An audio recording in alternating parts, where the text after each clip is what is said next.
En 1994, Le Roi Lion sort pour la première fois au cinéma. Il s'agit du 43e long métrage d'animation des studios Disney. Et bien que 32 ans se soient écoulés depuis sa sortie, ce film est encore aujourd'hui considéré comme le film le plus rentable de l'histoire de l'animation 2D. Inspiré par Hamlet, Le Roi Lion met en scène une palette de personnages et raconte l'histoire de Simba, un jeune lionceau destiné à devenir roi. Pas un seul personnage humain n'est présent dans ce film.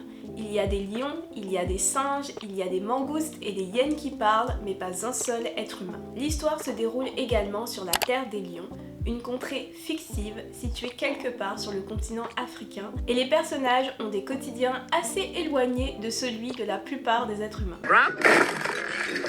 What's that? A grub. Lorsqu'il est question de fiction et de création de personnages, que ce soit dans les médias écrits ou dans les médias visuels, depuis quelque temps on parle beaucoup de représentativité. Qui est représenté? Comment est-ce représenté? Qui représente? Mais aussi qui peut s'identifier. Récemment, sur l'une de mes vidéos, j'ai reçu un commentaire parlant du concept d'identification universelle. J'ai trouvé ce concept hyper intéressant et c'est ça qui m'a donné envie de faire cette vidéo. Lorsqu'on regarde Le Roi Lion, tous les personnages sont des animaux. L'histoire ne se déroule pas dans une ville, pas dans une école. Pourtant, Le Roi Lion est l'un des films les plus rentables de l'histoire du cinéma et a connu un succès international. Peut-on dire que l'audience a réussi à s'identifier au personnage du Roi Lion en dépit de tout ce qui les en sépare? Jusqu'à quel point aussi est-ce important de pouvoir s'identifier au personnage d'un récit? C'est de ça dont j'aimerais parler dans la vidéo d'aujourd'hui.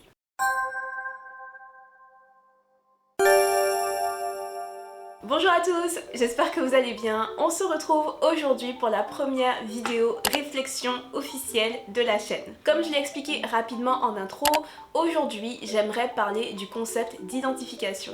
C'est un concept que je trouve très intéressant, surtout dans le contexte de la création de personnages. Lorsqu'on parle de personnages et de représentation, j'ai remarqué qu'on utilise beaucoup le terme identification de manière assez légère, pourtant je pense qu'il y aurait vraiment beaucoup de choses à dire sur le sujet. Cette vidéo fait partie des vidéos qui m'ont demandé le plus de travail et le plus de temps, donc si elle vous plaît, n'hésitez pas à me le faire savoir en la likant et n'hésitez pas non plus à me dire dans les commentaires ce que vous en avez pensé. Maintenant que cela est dit, entrons dans le vif du sujet.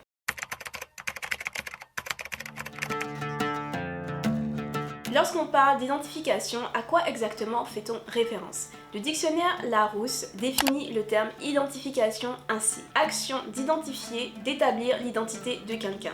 Action de s'identifier à quelqu'un ou à quelque chose. Processus par lequel le sujet constitue son identité, sa personnalité, depuis l'enfance jusqu'à l'âge adulte. Pour le verbe s'identifier, la définition est la suivante: se faire ou devenir identique, se confondre en pensée ou en fait à ou avec. Si on parle du fait de pouvoir s'identifier à quelqu'un ou à quelque chose, en quoi est-ce pertinent quand on parle de création de personnages de fiction? En fait, en fiction, l'idée de pouvoir s'identifier à un personnage est très liée à l'idée de pouvoir se mettre à la place du personnage. Quand on écrit un récit, c'est l'un de nos objectifs en tant qu'auteur. On veut que les lecteurs soient en mesure de se mettre à la place des personnages de notre histoire. On essaie souvent d'écrire un récit suffisamment immersif pour que les lecteurs aient le sentiment de vivre les événements de l'histoire comme s'ils étaient les personnages de l'histoire, ou alors de vivre les émotions que les personnages de l'histoire vivent comme si c'était les leurs. Ainsi, en fiction, le concept de pouvoir s'identifier à est très lié au fait de pouvoir se mettre à la place d'eux,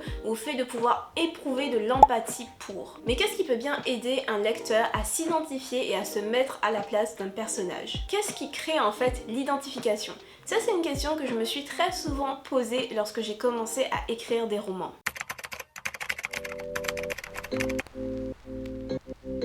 La plupart du temps, lorsqu'on va entendre parler d'identification, au fait de pouvoir s'identifier ou non à un personnage, ça va être en lien avec l'absence de diversité dans la fiction. Du coup, j'ai besoin de faire une petite parenthèse sur le sujet, mais ne vous inquiétez pas, je vais très rapidement revenir sur la question de l'identification. Tout est connecté. Dans certains genres littéraires, comme par exemple la fantasy, la science-fiction, la romance, On peut, je pense, compter le nombre de personnages afro présents dans des rôles principaux dans les œuvres sorties avant 2010. Et lorsqu'on enlève les œuvres parlant de racisme, de pauvreté, d'esclavage, je pense que la liste devient encore plus courte. Aujourd'hui, en 2026, il y a heureusement beaucoup de changements à ce niveau. Chaque année, de plus en plus de livres, de plus en plus de films, de plus en plus de séries télé avec davantage de diversité sortent dans les librairies et sur les écrans. Mais du coup, on parle beaucoup du fait de pouvoir s'identifier en lien avec la notion de diversité. Plus de diversité, c'est bien car plus de personnes vont pouvoir s'identifier. Maintenant, il est possible de s'identifier. Je peux m'identifier puisque je me vois. Ce sont des remarques vraiment très intéressantes, des remarques légitimes que je comprends, mais qui en tant que créatrice de personnages, en tant qu'autrice, m'ont aussi toujours beaucoup intriguée. Si on prend l'exemple du Roi Lion dont j'ai parlé au début de cette vidéo, ce film a rencontré un succès mondial, est connu et apprécié sur tous les continents de la planète, pourtant les personnages sont des animaux. Le succès des animaux dits anthropomorphés ou anthropomorphisés s'est répété encore récemment avec la sortie de Zootopia 2 qui a rencontré un succès phénoménal, surtout en Chine. Bon, avec Zootopia, on peut débattre sur la question de l'identification parce que bien que les personnages soient des animaux, ils vivent des vies auxquelles je pense que beaucoup d'entre nous pouvons nous identifier. Ils vont à l'école, il y a des policiers, ils organisent des pièces de théâtre, donc ils vivent des vies assez humaines. Mais tout cela n'explique pas le succès du Roi Lion. Je ne sais pas vous, mais moi je me suis identifiée à Simba lorsque j'ai regardé le Roi Lion. Donc à quoi exactement est-ce qu'on s'identifie lorsqu'on s'identifie à un personnage? Est-ce que l'ethnie, la culture, l'apparence, la sexualité est vraiment ce qui va orienter le processus d'identification? Ou est-ce que c'est autre chose?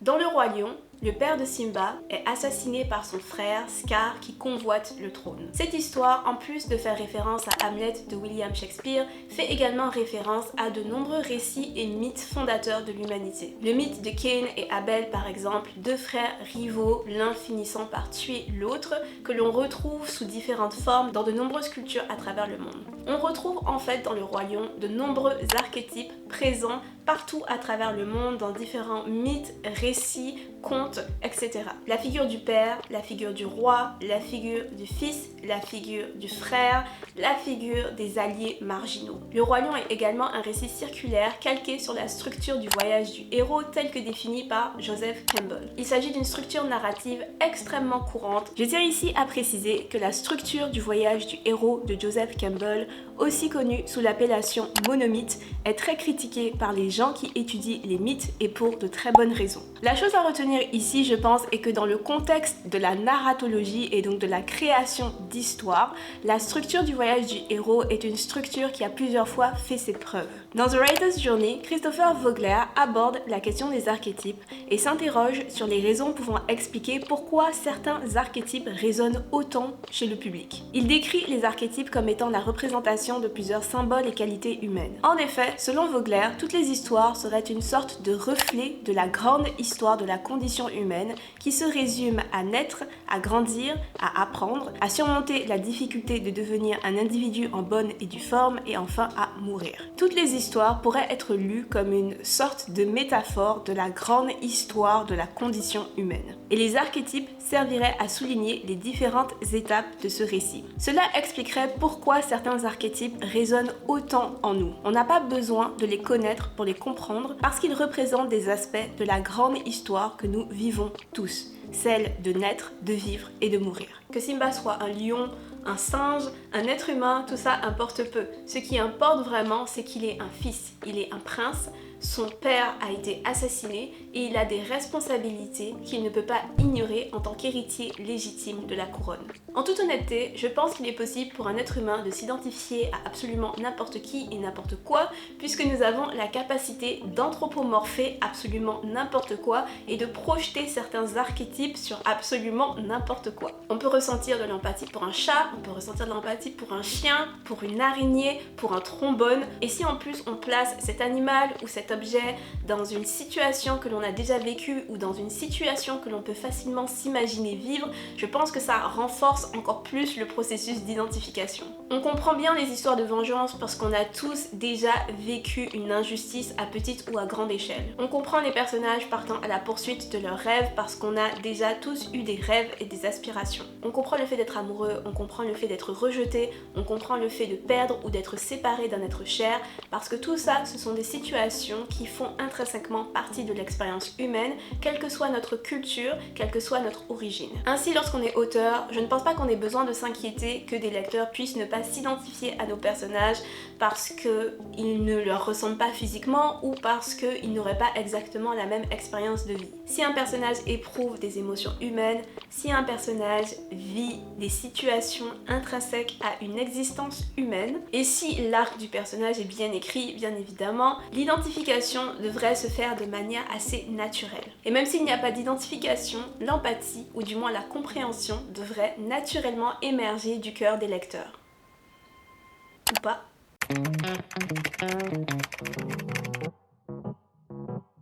Les Américains ont très bien compris le pouvoir de la représentation et ont su l'exploiter via le soft power américain. Durant la deuxième moitié du XXe siècle, ils ont su imposer leur idéologie, leur culture et leur vision du monde à l'international via leurs films, leurs séries, leur musique, leurs livres et leurs marques. Ce véritable bombardement culturel a touché les quatre coins du globe et formé dans l'esprit de beaucoup une image très spécifique de l'Occident et de ses populations. Être en mesure de se représenter comme on le souhaite et d'imposer cette représentation au reste du monde est une forme de pouvoir et contribue également à perpétuer ce même pouvoir à l'échelle mondiale. Si aujourd'hui, lorsqu'on parle des États-Unis, c'est encore à ça ou à ça que beaucoup d'entre nous pensons, c'est bien pour une raison. Bien qu'on soit habitué à voir des animaux anthropomorphés depuis l'enfance, à s'identifier à eux, à se mettre à leur place, à éprouver de l'empathie pour eux, tel n'est pas le cas avec une grande partie de la population humaine. Je l'ai survolé rapidement au tout début de ma vidéo lorsque j'ai parlé d'identification et de diversité. Du fait que pendant longtemps, il était assez rare de voir des personnages noirs dans des rôles principaux dans de nombreux genres littéraires et cinématographiques en Occident. Si aujourd'hui, lorsque je dis être humain, on est plusieurs à penser à un homme blanc,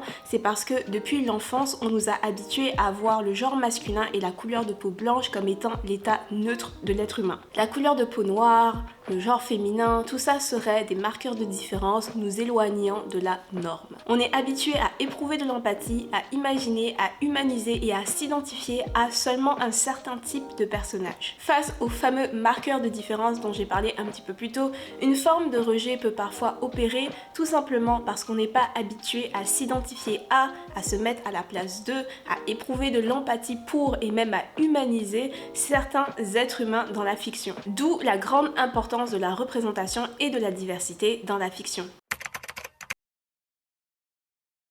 Je pense qu'il suffit de pouvoir humaniser un personnage pour pouvoir s'identifier à lui.